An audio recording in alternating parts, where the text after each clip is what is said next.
Good afternoon and welcome again to today's virtual community read, the selected poems of Langston Hughes, Freedom Fighter with a Pen. Today's programming would not be possible without the support of our friends of the Chatham Community Library. So thank you, friends, for helping this program be a success. So Evie, whenever you're ready. Here we are. Hello, everyone. I'm Evie Evans, and some of you might remember Mitch Capel from that stirring performance that he gave at the 2018 Chatham County Juneteenth observance. It was a one-man show called When They Listed, and we got so many wondrous comments about it. So many people were touched by it that we had to bring him back to do something. So today, he's going to be our narrator for Langston Hughes' Freedom Fighter with a Pen community poetry read. I just wanted to introduce him just a bit. I first met him at the conference of the National Association of Black Storytellers, but I soon learned that being a master storyteller was just one of the tremendous array of talents that he has. He's also an award-winning actor, a poet, a recording artist. The list goes on and on. He grew up in Southern Pines, listening to the poems of Paul Laurence Dunbar from his grandmother, and he began to memorize those poems as the years went by. And as a matter of fact, he has memorized at least 70% of those poems, and he's known as the acknowledged national interpreter of the works of Paul Laurence Dunbar. Mitch has served as the artist in residence at the International Storytelling Center, and he's received countless accolades and awards from state and national organizations. He was the winner of the Zora Neale Hurston Award, which is the highest honor that the National Association of Black Storytellers bestows. Throughout his career, he has performed at countless prestigious venues, and these include the Kennedy Center, the United Nations, the 2009 inauguration of President Barack Obama. He's been at the Smithsonian Folklife Festival and the National Storytelling Festival. He's been called a national treasure, a word magician, and a transformer of lives. So without further ado, I'm going to turn this over to Mitch Capel. Mitch, if you can let folks know how you're going to handle this so that they can be prepared for what you're going to do for us today. Thank you so very much.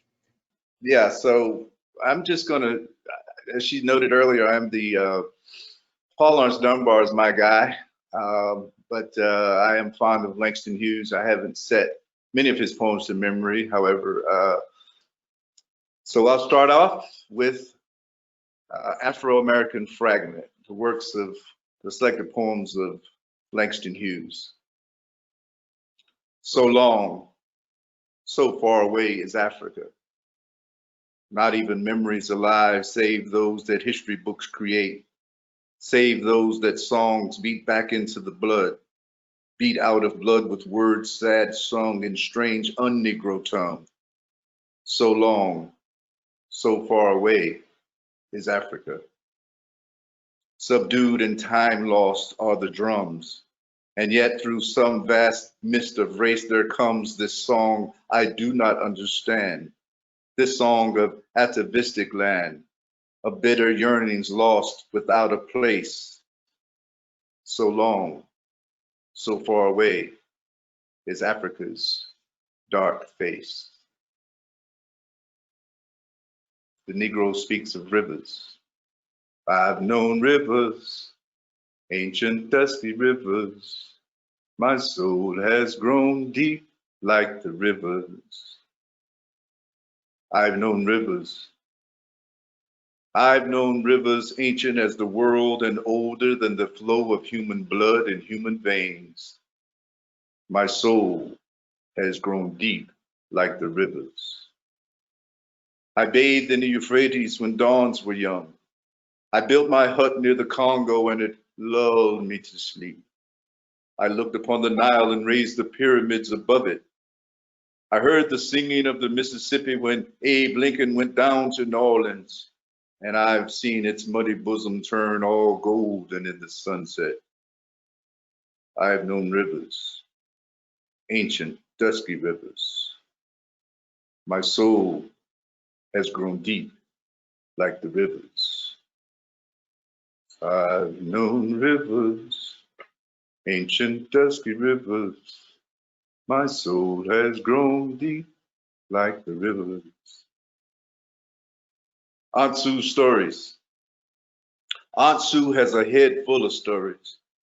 Aunt Sue has a whole heart full of stories. Summer nights on the front porch, Aunt Sue cuddles a brown-faced child to her bosom and tells him stories. Black slaves working in the hot sun, and black slaves walking in the dewy night, and black slaves singing sorrow songs on the banks of a mighty river, mingle themselves softly in the flow of old Aunt Sue's voice, mingle themselves softly in the dark shadows that cross and recross Aunt Sue's stories. The dark-faced child listening knows that Aunt Sue's stories are real stories. He knows that Aunt Sue never got her stories out of any book at all, but they came right out of her own life. The dark-faced child is quiet of summer night, listening to Aunt Sue's stories.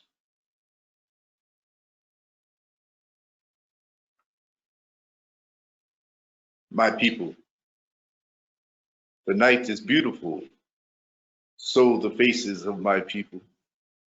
The stars are beautiful, so the eyes of my people. Beautiful also is the sun. Beautiful also are the souls of my people.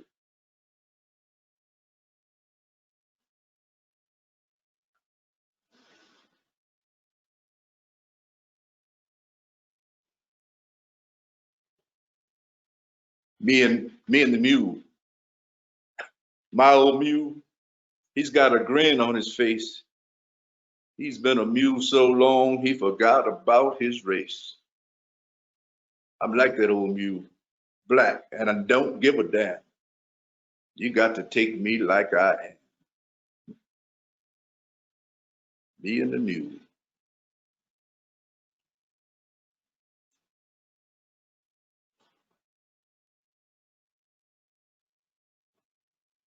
Daybreak in Alabama. When I get to be a composer, I'm gonna write me some music about daybreak in Alabama.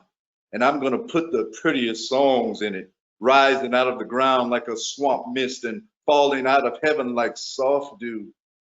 I'm gonna put some tall, tall trees in it, and the scent of pine needles, and the smell of red clay after rain, and long red necks, and poppy-colored faces, and big brown arms, and the field daisy eyes of black and white, black people. And I'm gonna put white hands, and black hands, and brown and yellow hands, and red clay earth hands in it, touching everybody with kind fingers, and touching each other natural as dew in that dawn of music when I get to be a composer and write about daybreak in Alabama. Cross. My old man's a white old man and my old mother's black. If ever I curse my white old man, I take my curses back.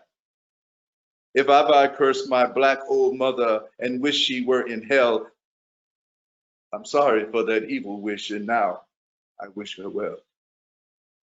My old man died in a fine big house. My ma died in a shack. I wonder where I'm gonna die, being neither white nor black.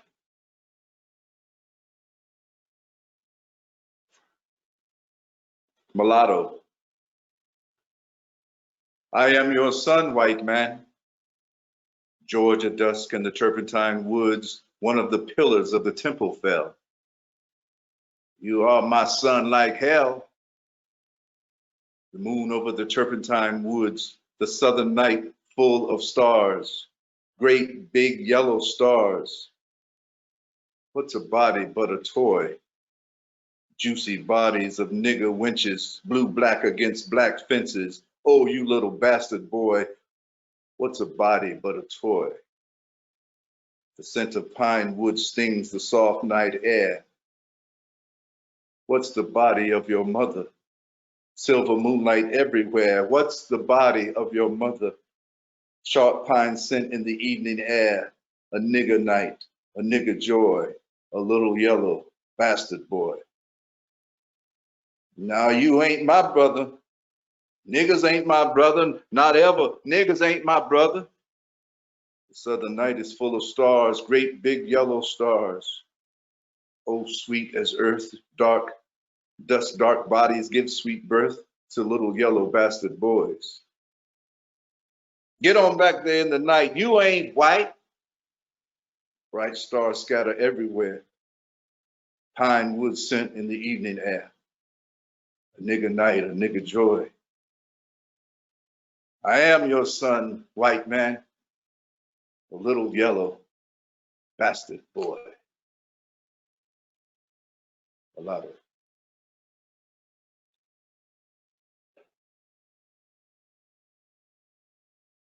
Ooh. I'm backtracking, 163. I missed this one. Ku Klux. They took me out to some lonesome place. They said, do you believe in the great white race? I said, mister, to tell you the truth, I believe in anything if you just turn me loose. The white man said, boy, can it be you're standing there, assassin me? They hit me in the head and knocked me down, and then they kicked me on the ground. A Klansman said, nigger, look me in the face and tell me you believe in the great white race. Ku Klux.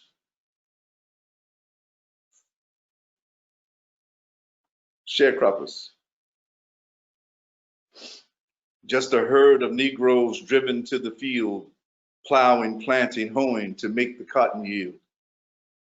When the cotton's picked and the work is done, boss man takes the money and we get none.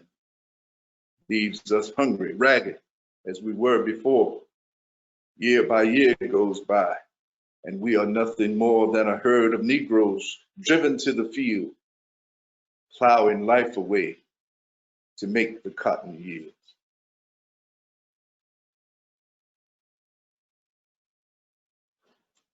Ruby Brown. She was young and beautiful and golden like the sunshine that warmed her body. And because she was colored, Mayville had no place to offer her, nor fuel for the clean flame of joy that tried to burn within her soul. One day, sitting on old Mrs. Latham's back porch, polishing the silver, she asked herself two questions, and they ran something like this. What can a colored girl do on the money from a white woman's kitchen? And ain't there any joy in this town? Now the streets down by the river know more about this pretty Ruby Brown, and the sinister shuttered houses of the bottoms hold a yellow girl seeking an answer to her questions. The good church folk do not mention her name anymore. But the white men, habitua of the high shuttered houses, pay more money to her now than they ever did before when she worked in their kitchens.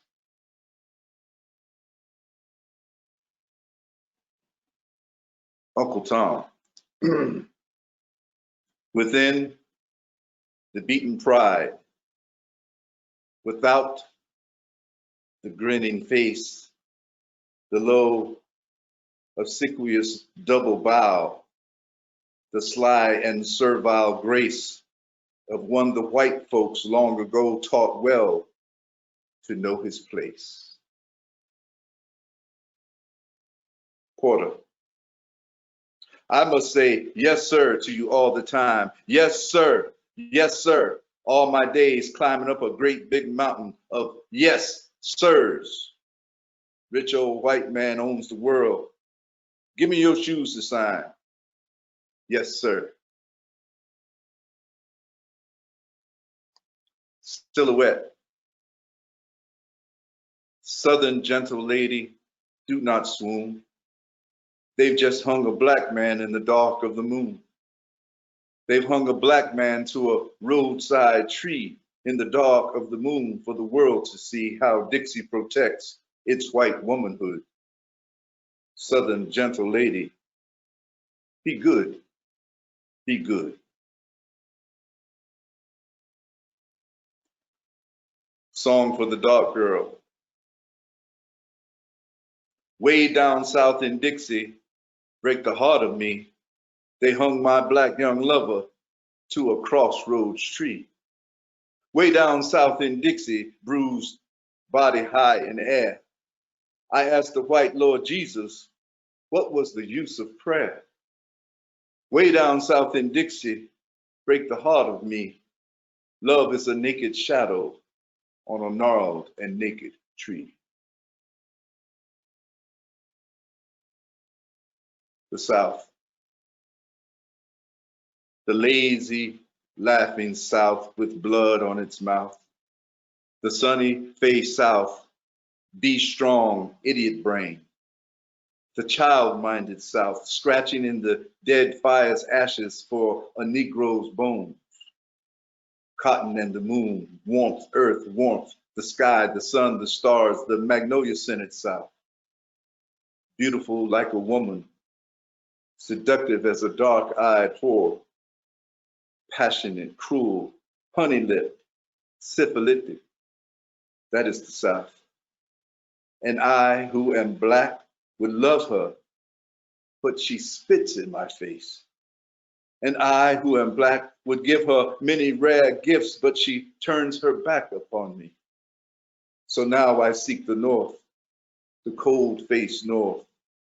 For she, they say, is a kind of mistress, and in her house, my children may escape the spell of the South.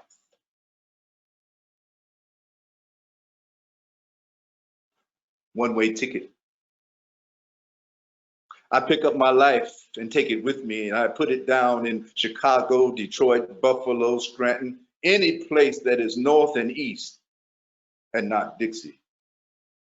I pick up my life and take it on the train to Los Angeles, Bakersfield, Seattle, Oakland, Salt Lake, any place that is north and west, and not south. I am fed up with Jim Crow laws, people who are cruel and afraid, who lynch and run, and who are scared of me and me of them. I pick up my life and take it away on a one-way ticket, gone up north, gone out west, gone.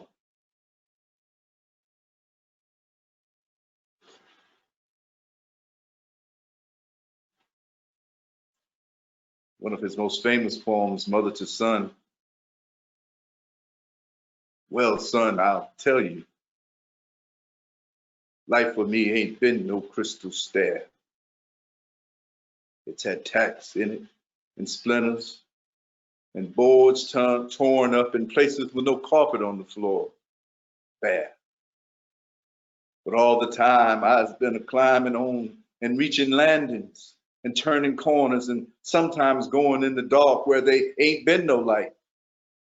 So boy, don't you turn back. Don't you sit down on the steps because you find it's kind of hard. Don't you fall now. For I'm still going, honey. I'm still climbing. And life for me ain't been no crystal stair.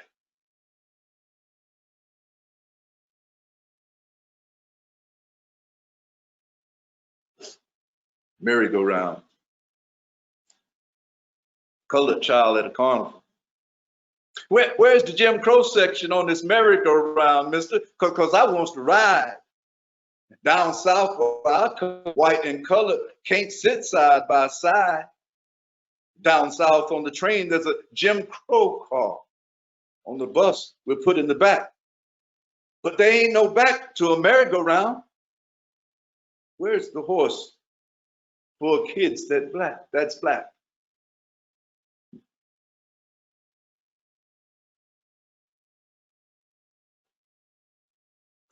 Who but the Lord? I looked and I saw that man they call the law. He was coming down the street at me.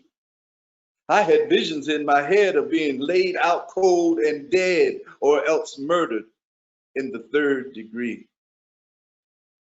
I said, oh Lord, if you can, save me from that man. Don't let him make a pulp out of me.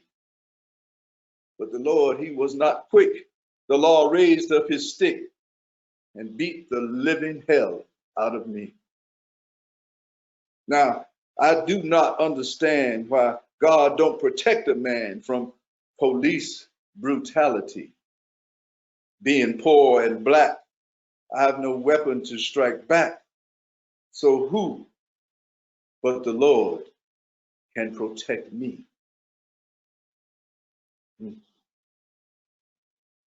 Third degree. Hit me, jab me, make me say I did it. Blood on my sports shirt and my tan suede shoes. Faces like jack-o'-lanterns in gray slouch hats.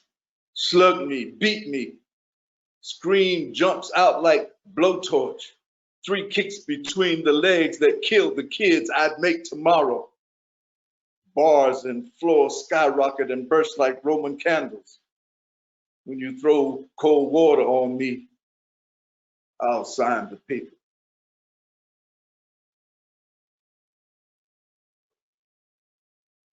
Ballad of a man who's gone.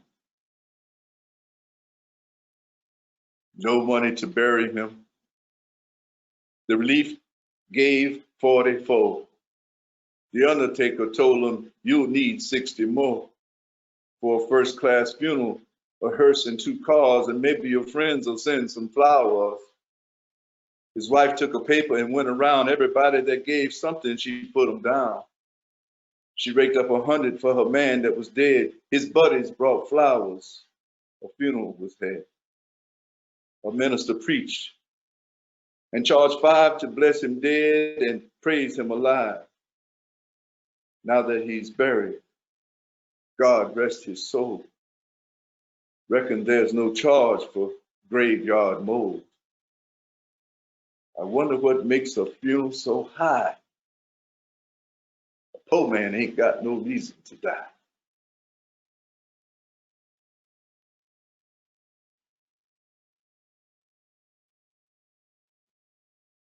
Madam and her madam. I worked for a woman, she wasn't mean, but she had a 12-room house to clean. Had to get her breakfast, dinner, and supper too. Then take care of her children when I got through. Wash, iron, and scrub, walk the dog around. It was too much, nearly broke me down. I said, Madam, can it be you trying to make a pack horse out of me?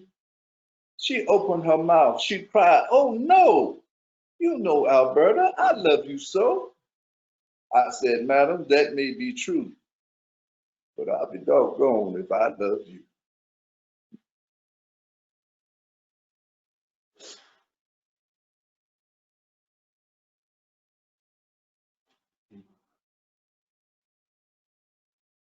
Children's rhymes. When I was a child, we used to play 1, 2, buckle my shoe and things like that. But now, Lord, listen to them little bombers. By what sends the white kids I ain't sent. I know I can't be president. There is 2,000 children in this block, I do believe. What don't bug them white kids sure bugs me. We knows everybody ain't free. Some of these young ones is certainly bad. One batted a hard ball right through my window, and my goldfish ate the glass. What's written down for white folks ain't for us at all. Liberty and justice for all. Whoop-pop-a-doo, ski, that'll do, bebop. So peanuts, beat up.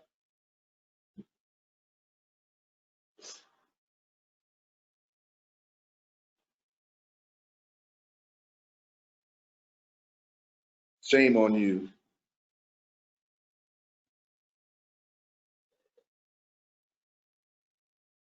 If you're great enough and clever enough, the government might honor you, but the people will forget, except on holidays. A movie house in Harlem named after Lincoln. Nothing at all named after John Brown. Black people don't remember any better than white. If you're not alive and kicking, shame on you.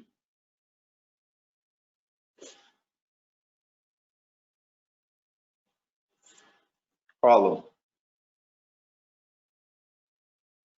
What happens to a dream deferred? Does it dry up like a raisin in the sun, or fester like a sore and then run?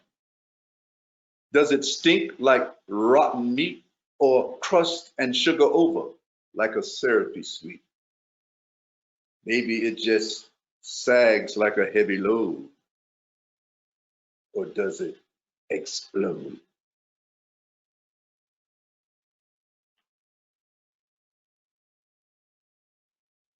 I too sing America. I am the darker brother. They send me to eat in the kitchen when company comes, but I laugh and eat well and grow strong. Tomorrow I'll be at the table when company comes. Nobody will dare say to me, eat in the kitchen then.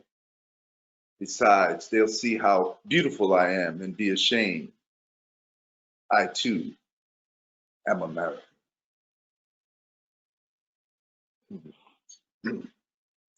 Freedom Train.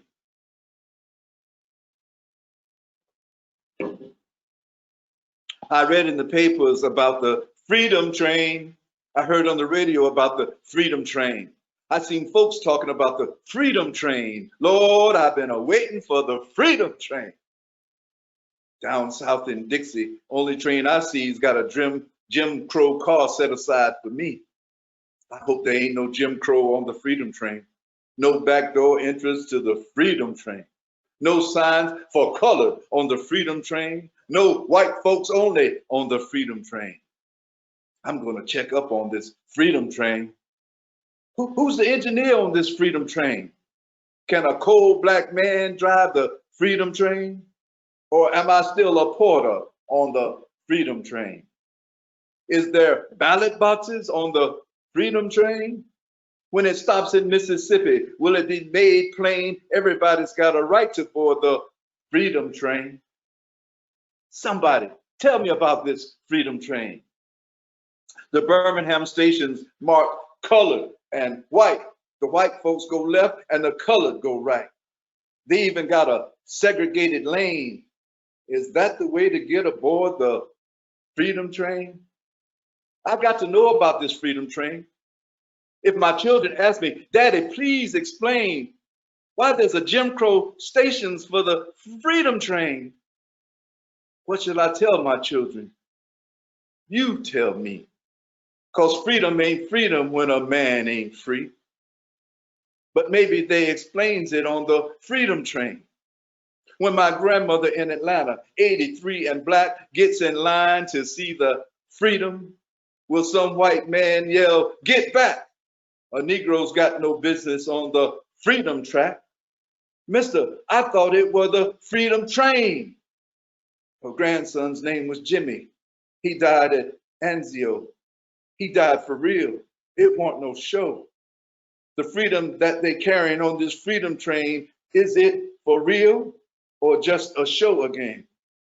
Jimmy wants to know about the Freedom Train.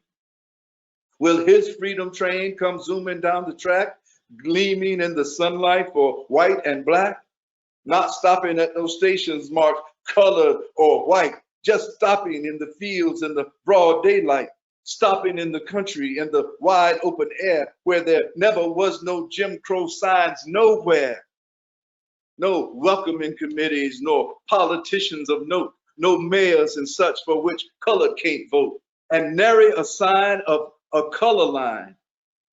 For the Freedom Train will be yours and mine.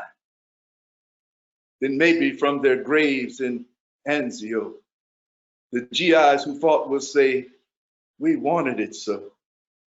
Black men and white will say, ain't it fine?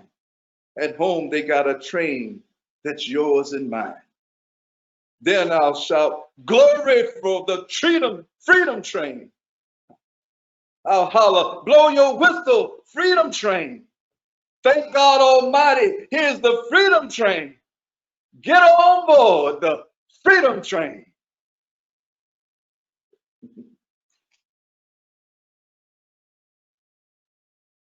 Lunch in a Jim Crow car. Get out the lunchbox of your dreams, bite into the sandwich of your heart, and ride the Jim Crow car until it screams. Then, like an atom bomb, it bursts apart. In explanation of our times, the folks with no titles in front of their names all over the world are raring up and talking back to the folks called Mr.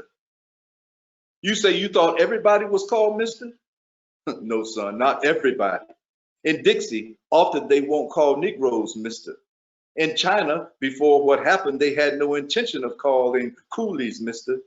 Dixie to Singapore, Cape Town to Hong Kong, the Misters won't call lots of other folks Mr. They call them, hey, George, here's Sally, listen, Coolie, hurry up, boy, and things like that. George, Sally, Coolie, boy gets tired sometimes. So all over the world today, folks with not even Mr. in front of their names are raring up and talking back to those called Mr. from Harlem past Hong Kong, talking back. Shut up, says Gerald L.K. Smith. Shut up, says the governor of South Carolina. Shut up, says the governor of Singapore. Shut up, says Stridham. Hell no, shut up, say the people with no titles in front of their names. Hell no, it's time to talk back now. History says it's time. And the radio too, foggy with propaganda that says a mouthful and don't mean half it says, but it's true anyhow. Liberty, freedom, democracy. True anyhow, no matter how many liars use those words.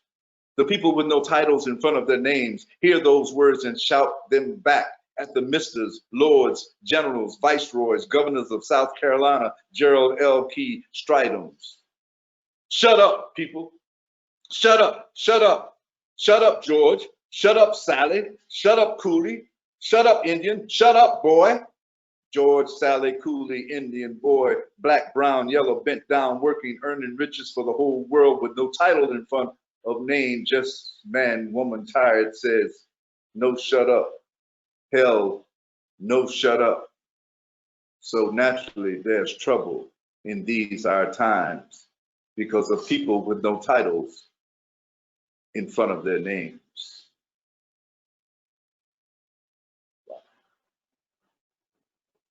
Democracy.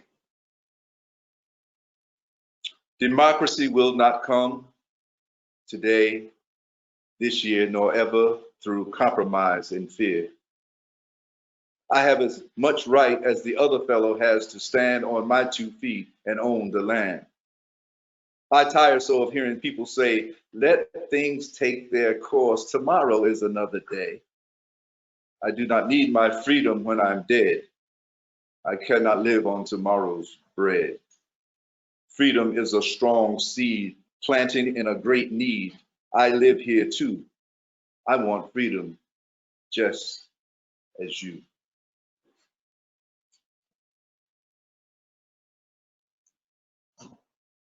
Consider me.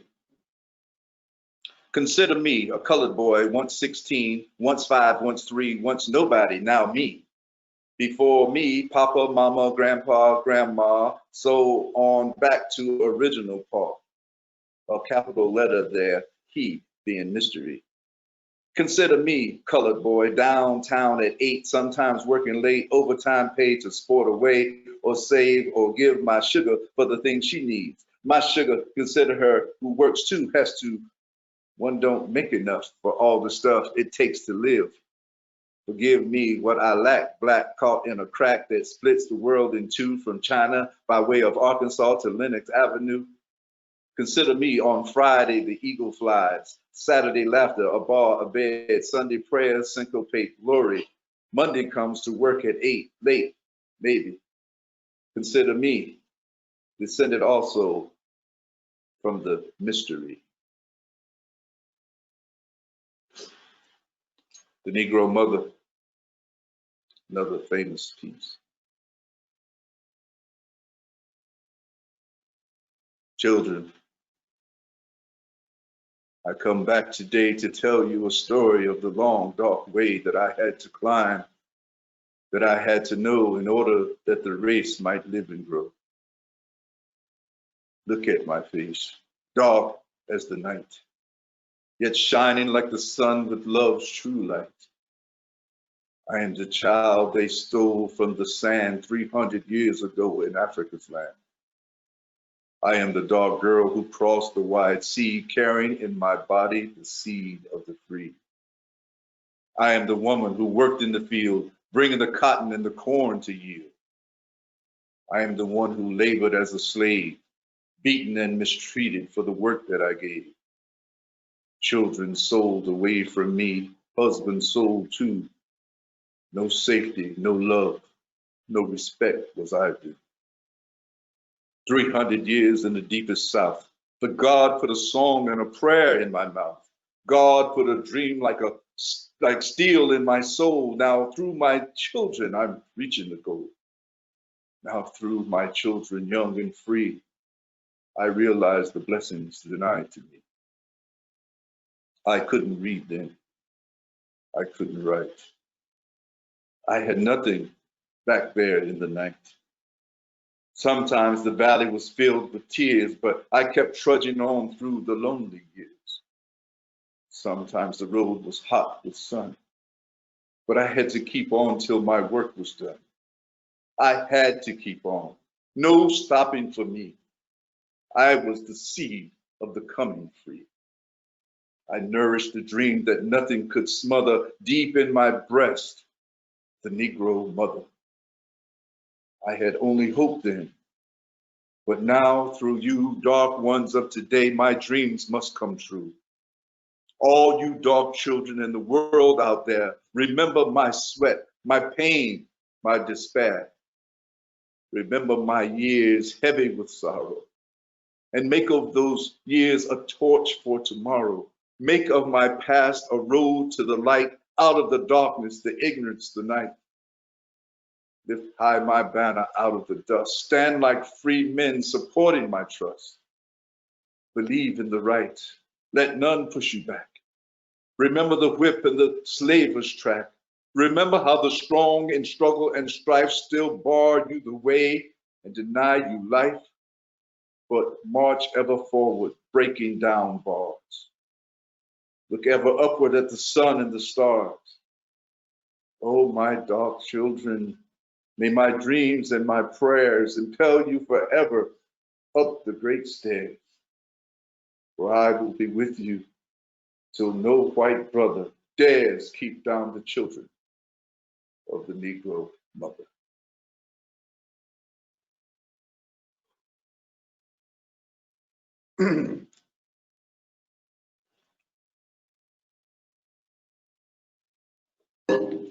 Refugee in America. There are words like freedom, sweet and wonderful to say. On my heartstrings, freedom sings all day, every day. There are words like liberty that almost make me cry. If you had known what I knew, you would know why. Pardon me.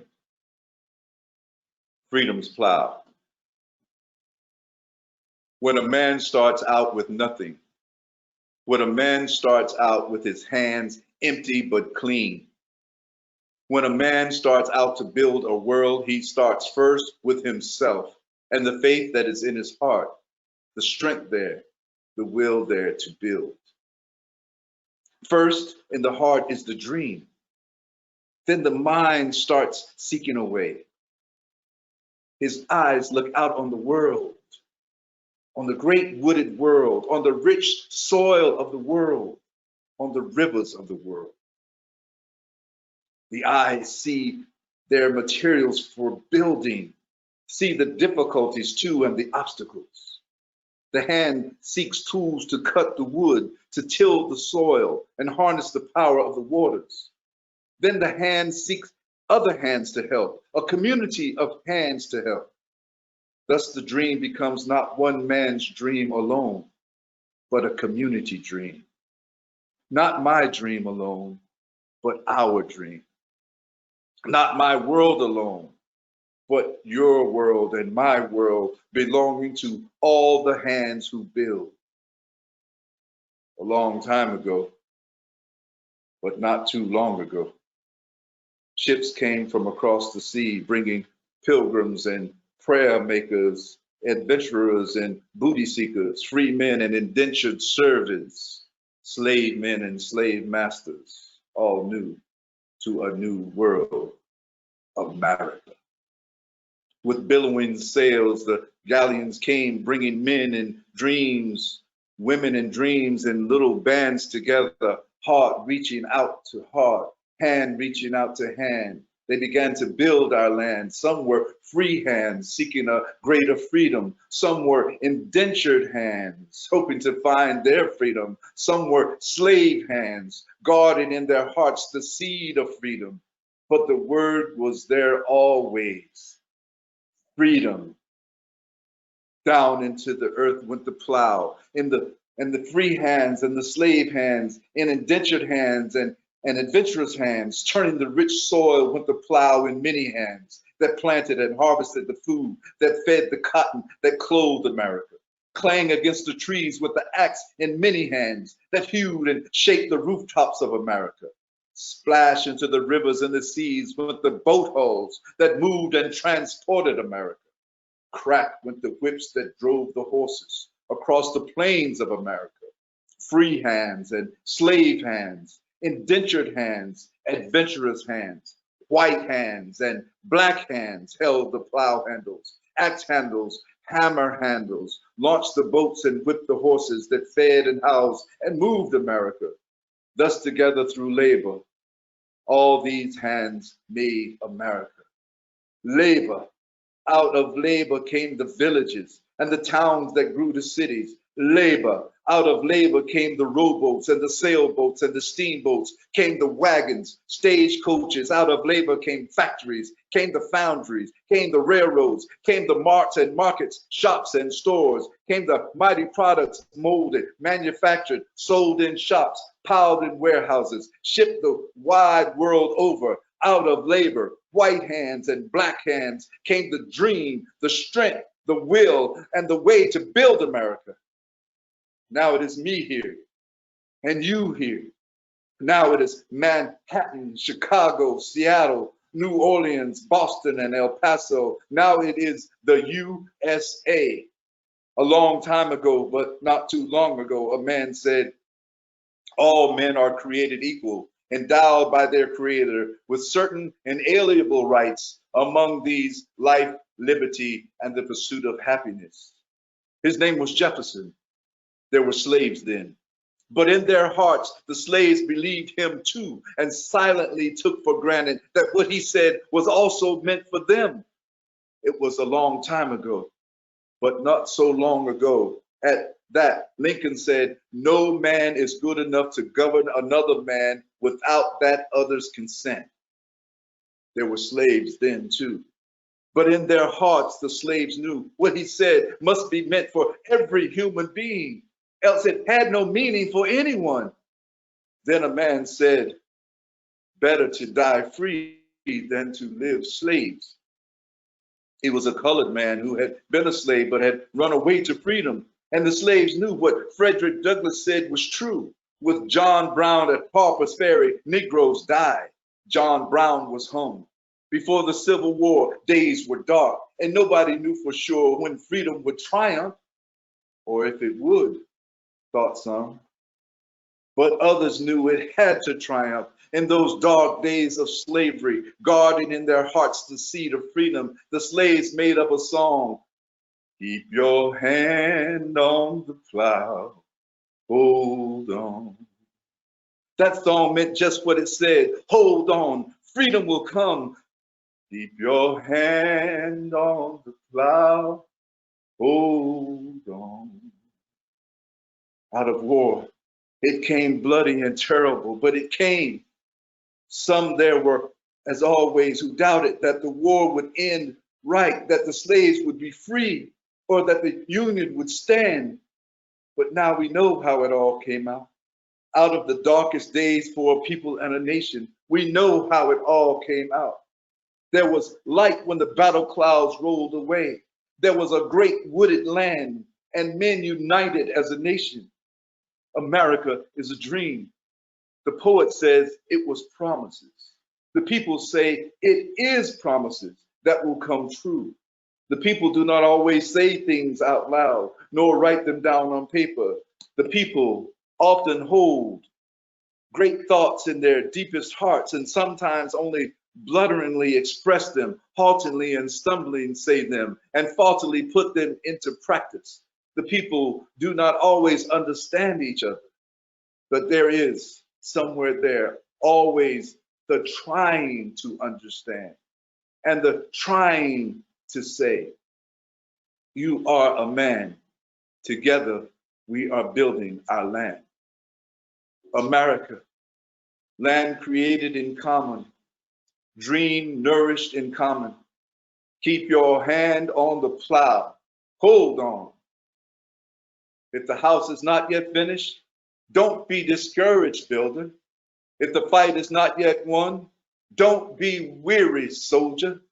The plan and the pattern is here, woven from the beginning into the warp and woof of America. All men are created equal. No man is good enough to govern another man without that other's consent.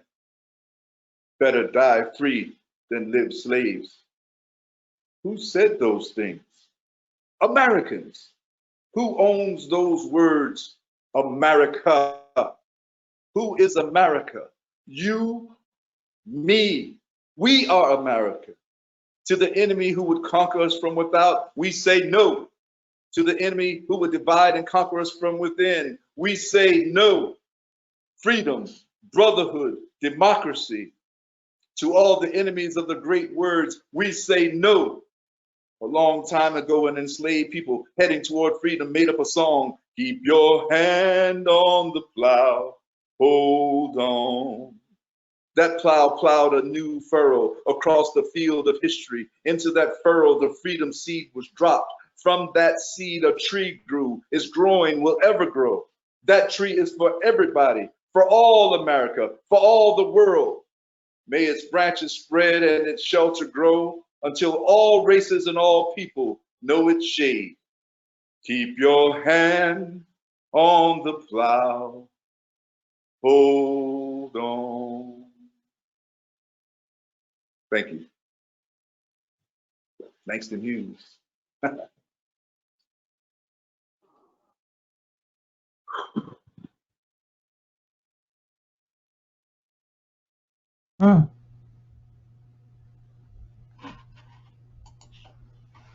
Wow.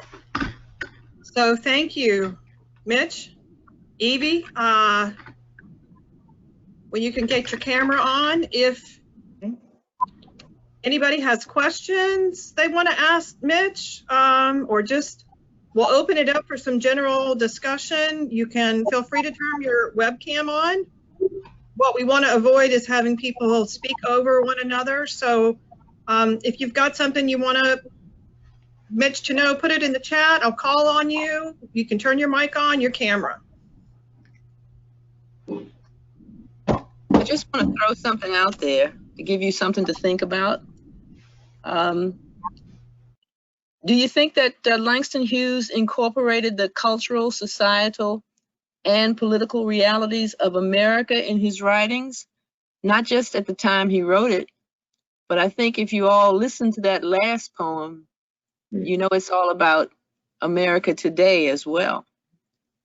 Mhm. I'm opening it up. A lot of it to me was about America today, especially the piece about police brutality. He's hit on a lot of points that we still are enduring today. Exactly. Especially the last poem.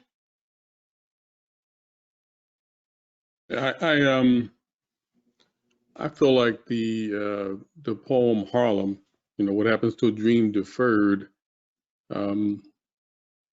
is a lot of what's behind some of the social upheaval that we're seeing today. If you want to understand how a lot of these young African Americans are feeling and the heat that's brewing inside with them, go back and look at that poem and evaluate where the dreams are. Powerful. Brilliant.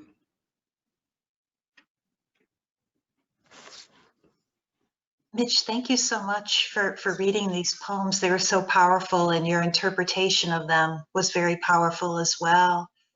I know it's probably hard to have a favorite, but do you have a favorite among the poems? And could you talk about why it's your favorite? Well, like the gentleman just said, What Happened to a Dream Deferred, that was always my favorite of Langston's, because of the fact that everyone has dreams, and what happens when people tell you not to dream and not to dream big, and try to distract you from your dreams, and what happens to it? and it does, it explodes if you don't reach your dream. You end up rebelling and retaliating against the system that won't allow you to dream. But that's one of the first ones I think I studied in high school, and I guess I was drawn to it at that time. But also A Negro Speaks of Rivers. I mean, that one is the fact that he wrote it, I think, when he was 17 years old, and to have that much depth and understanding of a people, and to have that much knowledge at the age of 17. It's just amazing to me. It shows the genius of Langston. Thank you. Thank you for the question.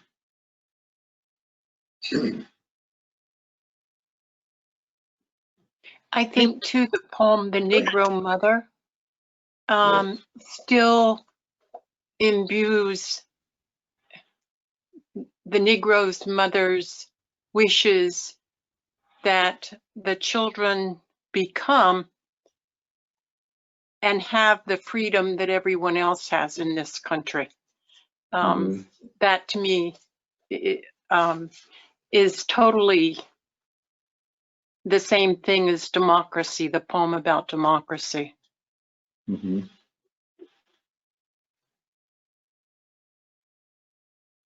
Yeah, that one, and Life for Me Hadn't Been No Crystal Stair.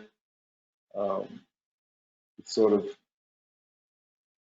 of the talk we still have to have with our kids today, to beware what's out there in society, and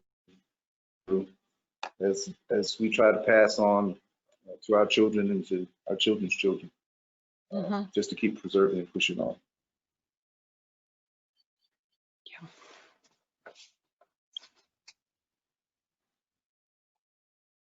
You have any other comments? I don't remember the name of the poem, but there was one which talked about the laughing, lazy South with blood in her mouth.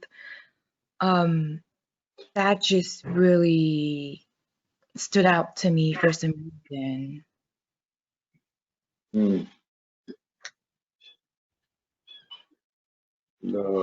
Trying to remember which one it was. Yeah, it's pretty brutal. Yeah, but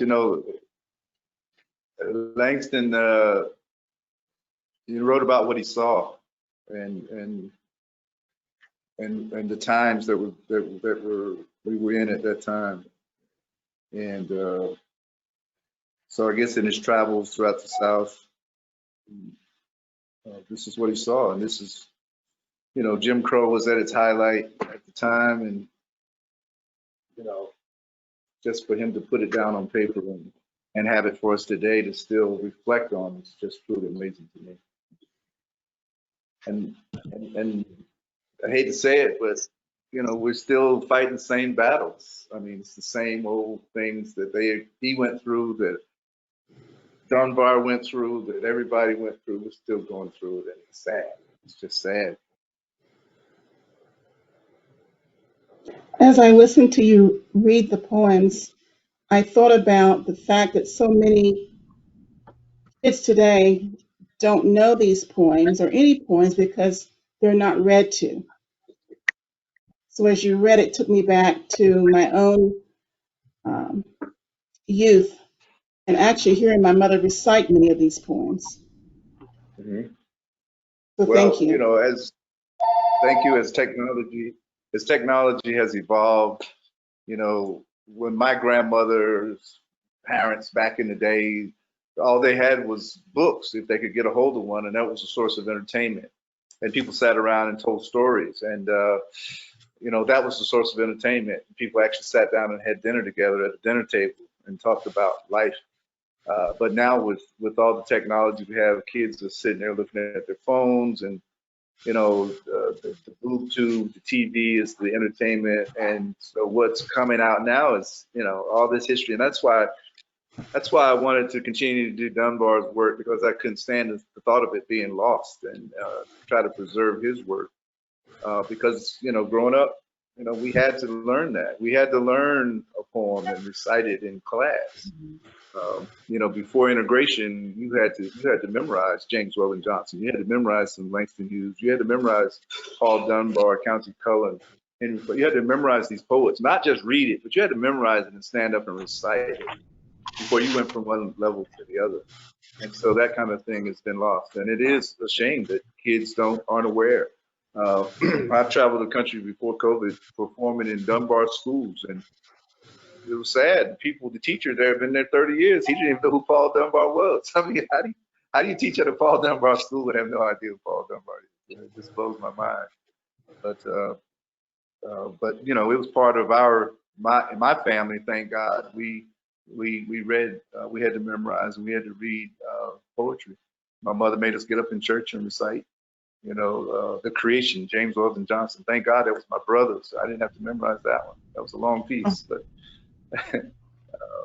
you know, it was part of our culture at one time, and we've gotten away from that. Mitch, But people are amazed when I do Dunbar titles. Yes. No, sorry. I was just going to say, when the library first announced this program, several folks, and some of them are here today, told me that they had learned and memorized and had to recite some of this poetry of Langston Hughes growing up. And I know there's one family with us today who has 2 children in high school who are actually studying Langston Hughes at Woods Charter School. So I was really happy to see that and hear that. And Becky, I know you're on the line. If you want to share anything, feel free. I was going to. Yes, I was going to speak up just a moment ago. Yes, I wanted to thank Chatham Community Library for putting this on, because it took me having 2 children in 9th and 11th grade right now at Woods Charter, who their English instructor is focusing on some works by Langston Hughes at different levels, of course, for my 9th and 11th grader. But I have an 11th grade daughter who writes poetry, loves poetry, but I don't think that she has focused on the works by Langston Hughes before. And I'm going to hand her this copy of the book that I received for, you know, attending this presentation. And I'm just, you know, taken back by so many things in here that apply to present day, as many of you have already said and alluded to. I'm just, you know, I'm going to read this front to back, because this is not an author that I had studied in the past. So it's taken my children and this event being offered by Chatham Community Library to open my eyes even more to some things that I'm going to welcome and want to read further after we finish today. So thank you so much, Mitch. I just greatly appreciate your time. Oh, thank you for your comments there. Thank you for that, for sharing the story. Yeah, thank you. Thank you. I'd like to thank you for taking time out of your life to do your presentation today. God has given you a beautiful gift of voice, and you are sharing it, and I do appreciate it. And I thank the library for having put on this event for us. It was very rewarding. Thank you. Thank you. I'd like to second that. I enjoyed it very much. And I think the beauty of poetry is to hear it. And I'm so afraid that students are given poems to read, but they don't hear it. And hearing you read it was so much more powerful than having read the poems ahead of time, particularly that last one. So thank you. Well, thank you. For me, I appreciate that. Reading poetry is a lot different than consuming it. And what I've learned over the years, I do a layering process with poetry. I read it one time. If I read it one time and it kind of does something for me, I'm like, okay, this is a good piece. And then I'll read it over and over and over again. And the thing with poets is they purposefully use words, because I used to question Dunbar's use of words sometimes, like, why did he use this word instead of that word? But it's purposely done because they have a subtle meaning to certain things. So once it's a layering process for me of reading the poetry over and over and over again, and then for me, like if I wake up at 2 or 3 in the morning, or if I'm up late and I'm just sitting there reading it in silence, and you know, in a dim room, I mean, the actual writer, the spirit of the writer will come to me and pretty much tell me what the meaning of it is. You know, it's I don't want to sound creepy or anything, but it is. I mean, I've learned to pull in those spirits of these writers and to open myself up to their work. And then, like I said, it's a layering process for my memorization of Dunbar and anybody else. And even if I record stuff, I won't listen to it, because over the years, it's even gotten deeper and deeper and deeper. So I won't listen to a recording I did 5 years ago, because I've moved past that version of it. So it's a continuing process for me, of continuing development of me, of pulling these stories into my spirit and into my soul. So that's what I was doing with Langston at 2 this morning. That's what I was doing last night. That's what I was doing a few nights. I've been carrying the book around with me ever since I received it in the mail, and just every chance I get, I would just, you know, read it. So it's more to just reading the poetry. You have to really climb into the skin of the writer that you can possibly. So Mitch, we have a question for you in chat from Kathy. Would you speak about the rhythms of some of the poems and whether any of them are considered jazz poetry? Yes, quite a few of them are considered jazz poetry. I think has that bluesy feel to them, and in studying them, they lend themselves to be read that way.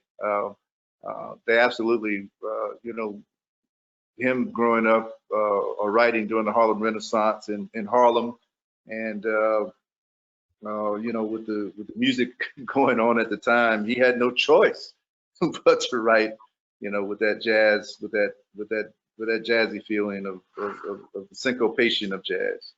And I think the more I study him, the more I realize, I think all of the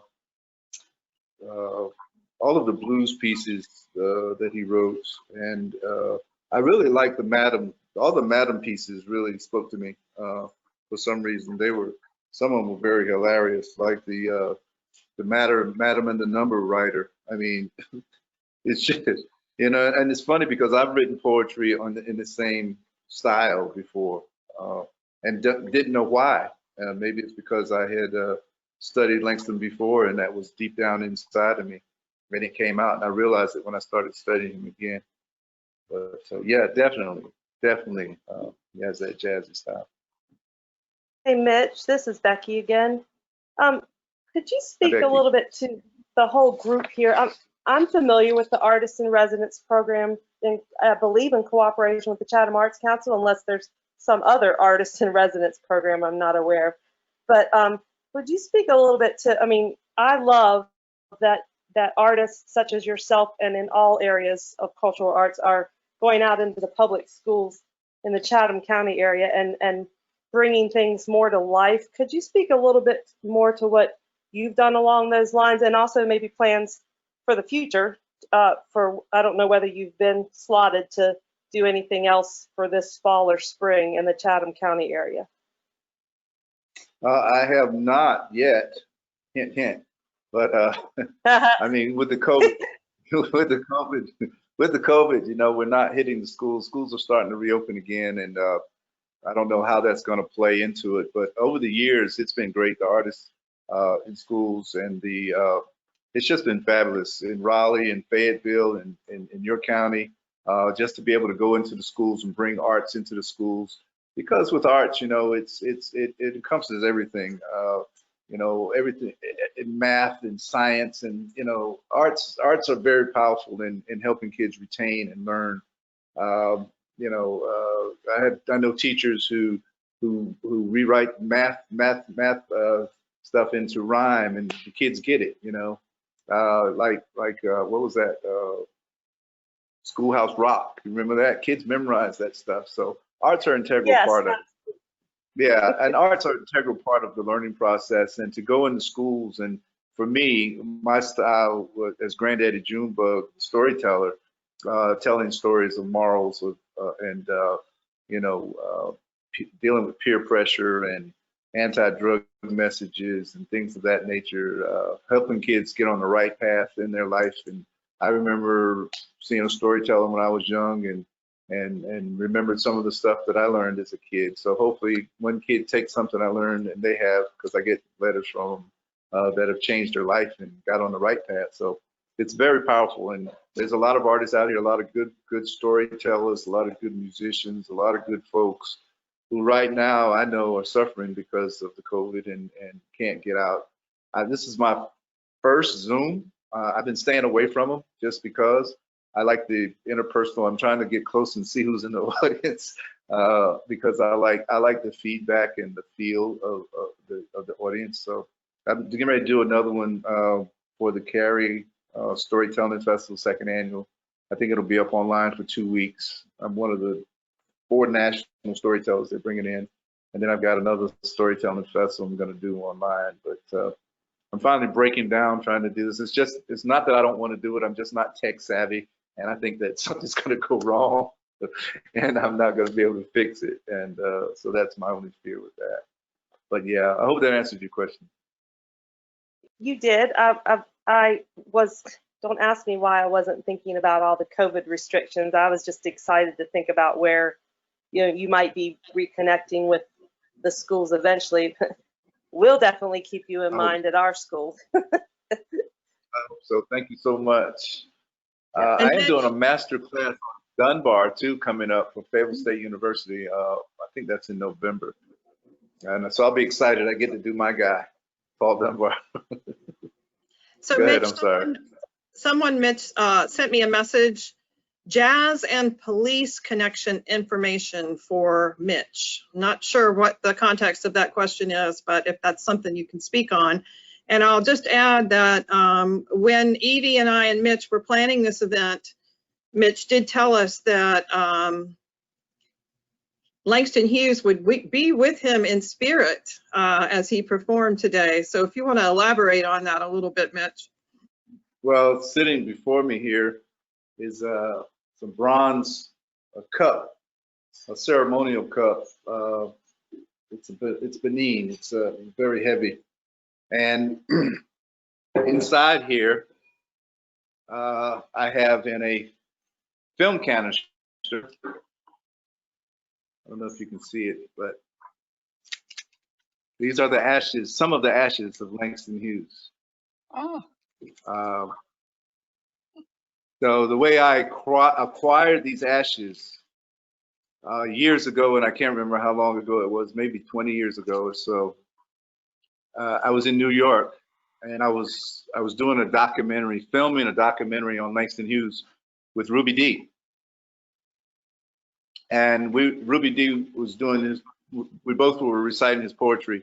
I don't know what ever came of the documentary, but at any rate, I think there were some legal issues behind it because I don't believe the statute of limitations had run out for 50 years for us to be doing his work.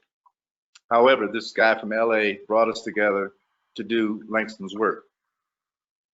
And while there, performing and filming, a lady was there from Providence, Rhode Island, Ramona Bass, who I've been knowing for a long, long time through storytelling circles and performing in Providence. And she's a storyteller herself.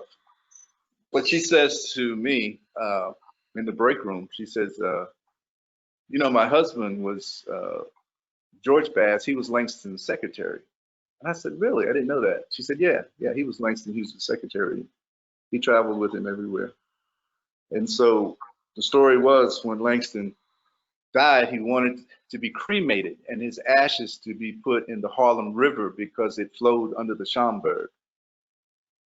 So when the time came for the ceremony, George could not part with all of Langston's ashes.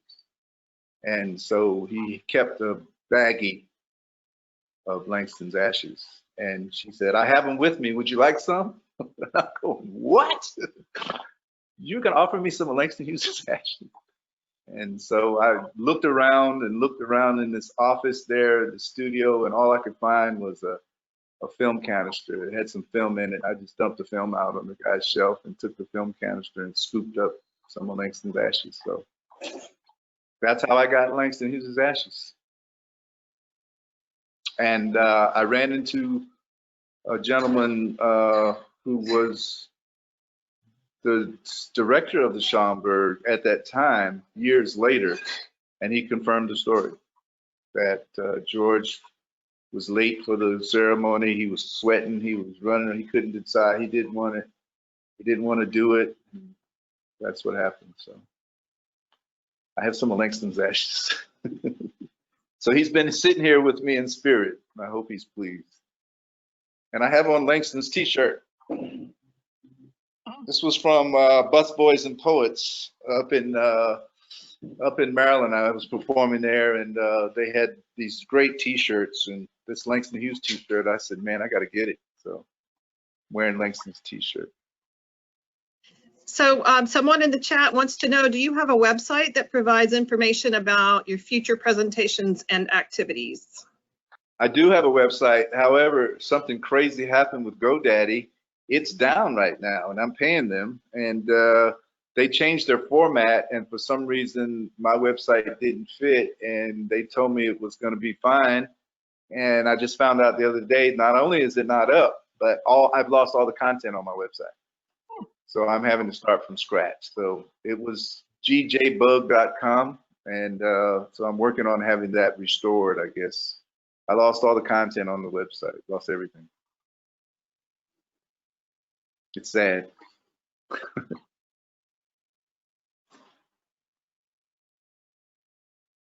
Mitch, one of the things that I wanted to ask you about is what you thought about the way Langston Hughes portrays women in pain. And there was one particular poem that really reached inside me and just kind of like pulled something out. And it was called Troubled Woman. It's on page 77. It's a very short poem, but there's something about that poem that just, it speaks to me. Women, especially African-American women, could hold on to their pain and not allow others to see it. They got through the day, they got through their lives with that pain that they carried, and all they could do was hope that their children would not experience the same thing. But on page 77, you'll see a short poem called Troubled Woman. And it speaks to me, that's all. If you have read it, if you can tell me what you think about it. Yeah, I just read it for the first time. It's it's very powerful. I mean, the symbolism in it, like an autumn flower. So, you know, autumn flower is about to die. In the frozen rain, of course it's going to die in the frozen rain. Oh, yeah, that's powerful. But you know, Black women have resilience. Black women have that resilience, that to be able to bounce back from everything. I mean, without Black women, you know, I don't know where we would be as a race of people because of all that they persevered through, and how they stand by us and raise children without men. You know, Black women can. They say it takes a man to raise a man, but I know Black women who've raised men, and I mean good, strong men. You know, without a man around. So, but yeah, that speaks volumes right there. That's very powerful poem. Wow. And as a woman, a Black woman, I can see how that would reach down in your soul.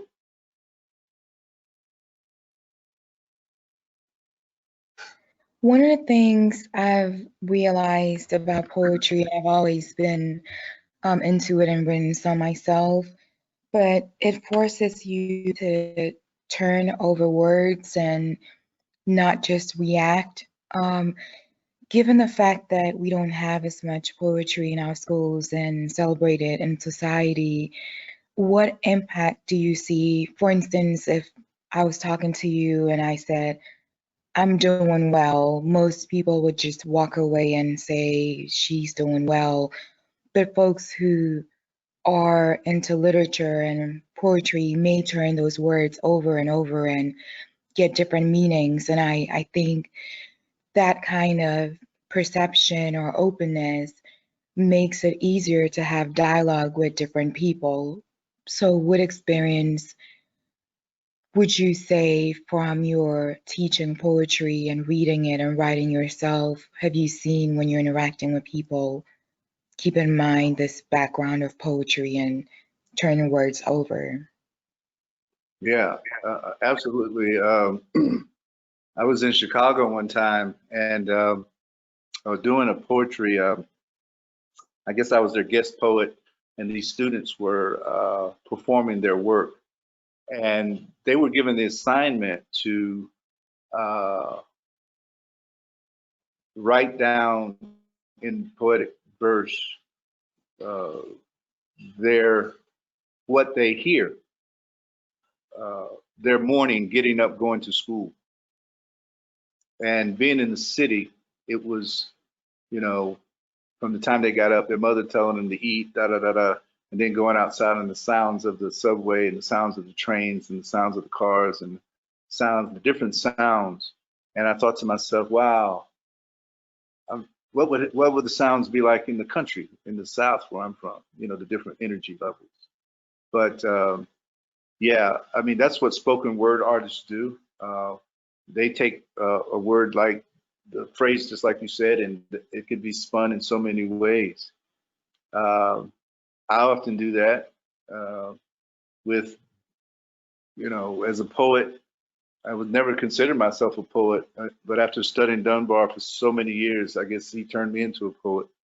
So late at night, or you know, when it comes to you, when it happens, when the muse hits you, you have to stop whatever you're doing and write it down, or else you'll lose it.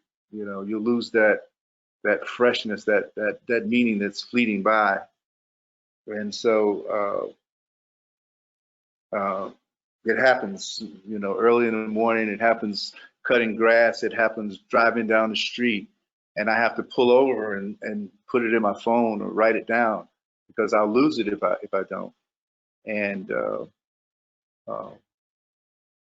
you know, I think that's where most writers get their inspiration is from interacting with other people. I mean, you know, we're missing this interaction right now. A lot of people are depressed. We're missing the human touch right now. You know, I see people and I tell them, you know, when this thing is over, I'm gonna give you a big hug. I mean, because I'm a hugger. I've always been a hugger. I like hugging people when I see them. You know, there are certain assignments that can be given to students. Students want to write, they want to express themselves, they want to show their side. And a lot of times when I perform, students come up to me with their poetry, and then some of it's so good, it's scary. I mean, they're little geniuses walking around out here, and they have a lot of information they're getting, and they have a lot on their plate, and they have a lot of issues that they want to get out. And so, you know, we need to encourage that. I hope that answers your question. I'm sometimes get to rambling, but I hope that answers your question. Yes, thank you.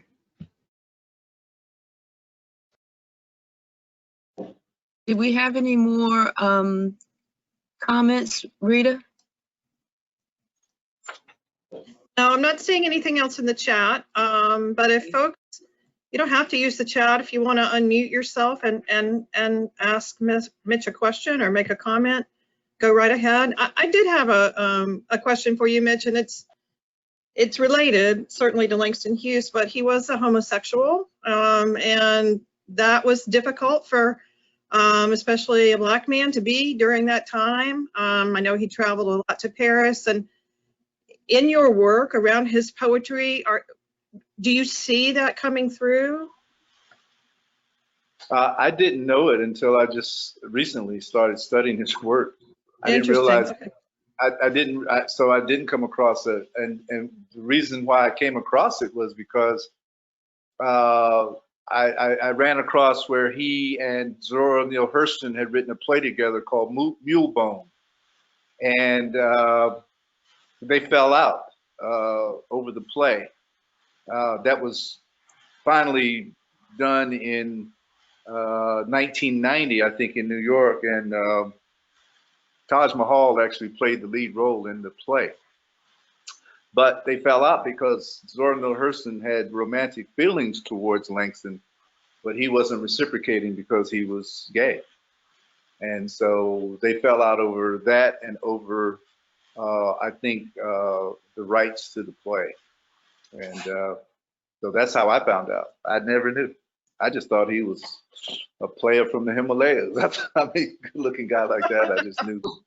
I thought he had women all over the world. But, you know, it is what it is. Yeah. But, yeah, that was interesting. That was interesting to find out. And James Baldwin, again, James Baldwin was gay. You know, so. Just a quick question for the library. So I understand you are recording this right now. That is correct. Will this recording be made available publicly, or is there a process? Because I coach a lot of young men who are in their 20s and 30s, and we often talk about some of the pain of the past and how to relate to current day. I think they would really appreciate this particular reading if it's available. So thanks to Mitch's agreement, we will post this to the library's new YouTube channel. We'll do a little bit of, video editing before we post it. I can put our YouTube channel URL in the chat. And we're new to YouTube. It's all as a result of being closed for COVID, but it's something we're going to continue to do. So yes, it will be made available. Fantastic. Thank you. That's outstanding. Outstanding. Thank you. Thank you. Thank you for that question, young man. I just had a comment. I'm new to the poetry of Langston Hughes and was just thrilled to be able to be a part of this and grateful for the book and the lovely little bag I received from the library curbside service. And I just wanted to say that I really was struck deeply by the reading of The Song for a Dark Girl and the Break the Heart of Me and the Hanging without saying the word lynching. And just recently, earlier this week, in a writing group, I was made aware of the Montgomery, Alabama now has a lynching museum with the names, and part of it is outdoors and open for the public. But I was struck by this poem, Song for a Dark Girl, along with the one Evie mentioned about a troubled, was it troubled woman? Just for the wives, mothers, sisters, you know, and I just wanted to make note of that. And the gentleman who just called as well.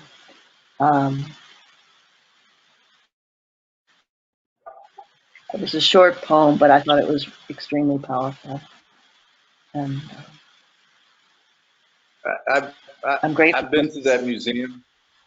I've been to that museum you're talking about. It's the Museum for Social Justice.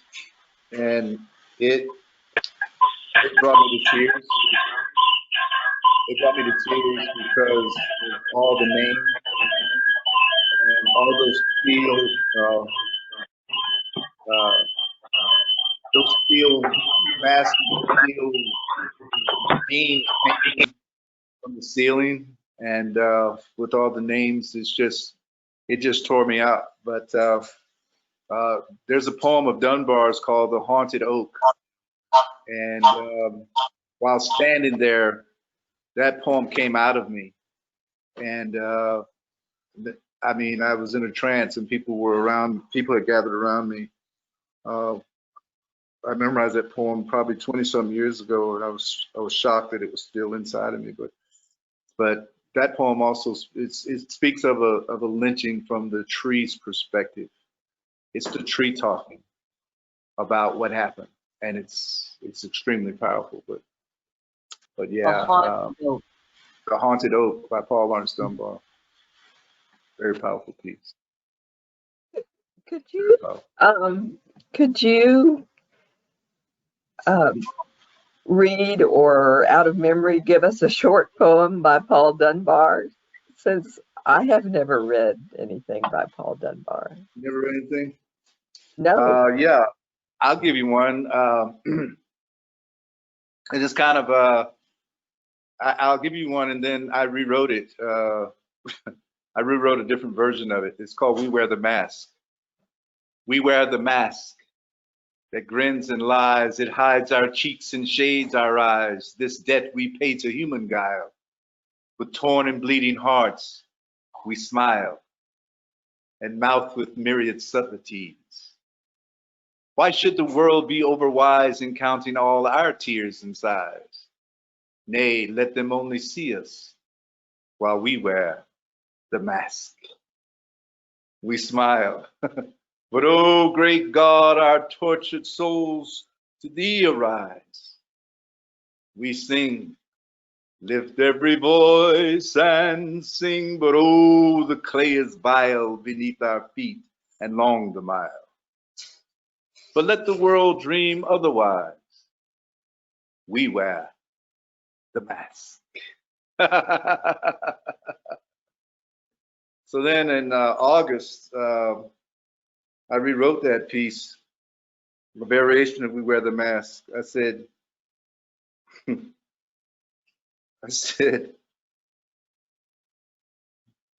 we wear our masks that protect our lives. It blocks the virus so the contagion dies. This inconvenience we do for humankind, with hearts and souls and conscious minds, while washing our hands and being socially distant. Why are the naysayers being underwise when there's hundreds of thousands who've lost their lives? Nay, let them only see us while we wear our masks.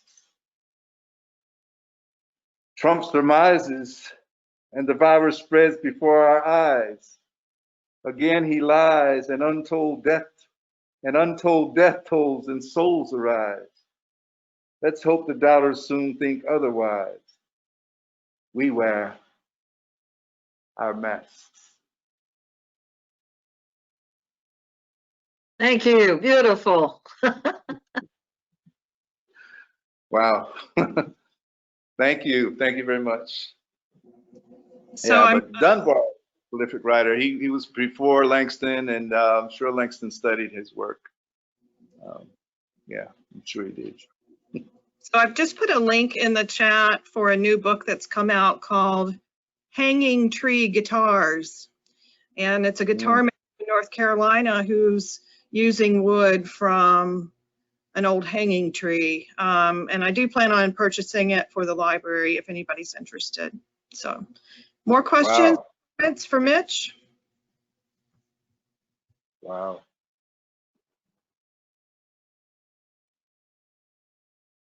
Any answers for Mitch? I'd just like to say thank you. This is taking me back to high school. I learned, I read this, I studied these poems, and I hadn't read them in years. And when I picked up the book, it was just like going back, and then I found it very painful because I realized how it was today. And that we're still going through the same things, and our children, and it's just, they say history repeats itself, but at some point, when does it change? But thank you. That piece about people with no Mr. in front of their names. I mean, that's today. Yes. I mean, they're rising up. Yes. Yeah, it's painful, but it's. Hopefully this new generation right now that's working on this thing will get it right this time. We won't have to go through this. My grandson won't have to go through this. Our grandchildren won't have to go through this. Let's hope so. The poem "Who But the Lord," when you read that about the police brutality, it's like, why is that still true right now, right today? Why? Exactly. Why? My husband, I'm writing postcards for a boater, get out the boat postcards. And for the Georgia people, we're putting Mr. and Ms. in front of their names. And my husband was asking about that, and especially because there are some Chinese names and different ones. And I said, well, it's the culture there. And it's that poem. It's we're being respectful to the people that we're writing these postcards to, because they've been disrespected for so long. That's why we're writing to Mr. and Miss to say, please, here's ways you can vote and be safe. Real quick, I'm going to tell you another poem of Dunbar's that he wrote. And Dunbar was born in 1872, died in 1906. He wrote this poem called Justice, where he said, enthroned upon the mighty truth, within the confines of the laws, true justice seeth not the man, but only hears his cause. Unconscious of his creed or race, she cannot see, but only weighs. For justice with unbandaged eyes would be oppression in disguise. That's what we have now. Same thing. Love that. So Judith Johnson's in the audience, and she has something she'd like to share with you. All right. Mitch, thank you. I really enjoyed your awakening of Langston Hughes in my life. I'd like to talk about the police, all right, and how Black people are afraid of the police to this day. And that is having to do with bebop. That's the connection with jazz, okay, and being afraid of the police. All right, the bebop music and jazz came from the Black man being bopped by the police. Oh, wow. In other words, here he comes, he's gonna bop me, he's gonna make me black and blue. You know, we're gonna bebop. So jazz picked that up, all right, and that's where bebop, all right, its connection with music. So I didn't realize that, because I want to extend that. I've lived next to one in a jazz neighborhood in New York City. I'm in New York, and all my life I've been around people like Elvis Gerald. She was my neighbor when I was a little girl, and Brooke. I've been around musicians, and of course she used to scat and bebop, bop, bop, scat. So when that poem came out that you talked about, all right, he's gonna come, he's gonna beat me up, all right, and that's what's going up. I made the connection that I never thought of that. I never thought of the police brutality for Black people was based on the music, bebop. So I wanted to share that with you. Thank you. That's very enlightening. Mm-hmm. Wow. Good, you're right. All right, Black people don't want. Well, here we go again. We're gonna be bopped. Police brutality. Okay. And I yes. You know, and I'm afraid. I mean, I still, when a cop goes by me, I still look in my rearview mirror to see if he's going to turn around and come after me. I'm not doing anything wrong, but it's just that fear of being a Black man driving a car. I mean, it's a fear, and it's always there.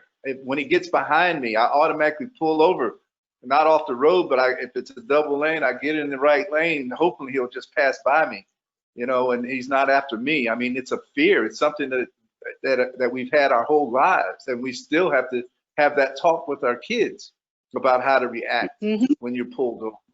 I mean, and it's sad. And hopefully, there is some reform, and there is something, because, you know, statistics show that skinheads and these Klansmen joined the police force on purpose so they would have a license to kill us. And hopefully there'll be some screening, better screening, and that, you know, it won't be as bad as it was, you know, but we need the police. We need, you know, we need them, but we need good police. We need people that are going to protect us and not have us afraid of them. And it's a reality. Well, we have to thank our Langston Hughes really gave his people something to look and enjoy in my generation, and I thank you, you know, for spreading and trying to keep things alive, because things are getting lost. Okay, nowadays. Yeah. Well, thank you. Thank you. Thank you so much for your comments.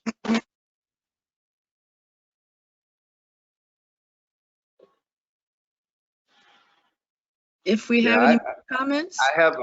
I have another show that I do. It's called the Color of Courage. The one-man show I did at your library last year was when they listed, and it's a two-man show as well, the Color of Courage, where I have Sonny Kelly, another actor, with me.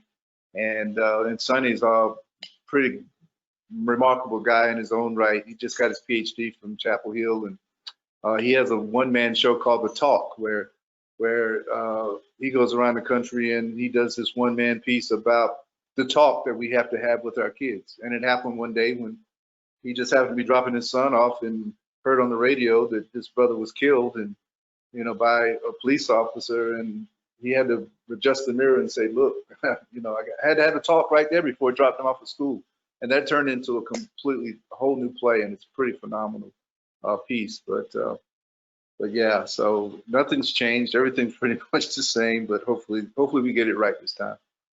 Yeah. At least one of our board members from the Friends of the Chatham Community Library is with us today, June Horton. And on behalf of her and all of the friends, thank you so much for making this program available for our community. Yes, thank you. Thank you.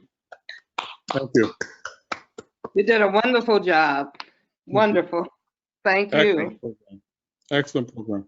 Thank you. Thank you. Thank you so much. Thank you. Thank you. Thank you, Mitch. And be safe. Thank you, everybody. Thank you, everybody, for being here. Thank you. Yeah. Thank you. Thank you, Peter. Thank you. Thank you so Wonderful. much. Thank you very much. Thank you. Y'all be safe. You too. Thank you to everybody. We really appreciate that you came on today, and we hope you enjoyed it. Thank you. Good to be with you.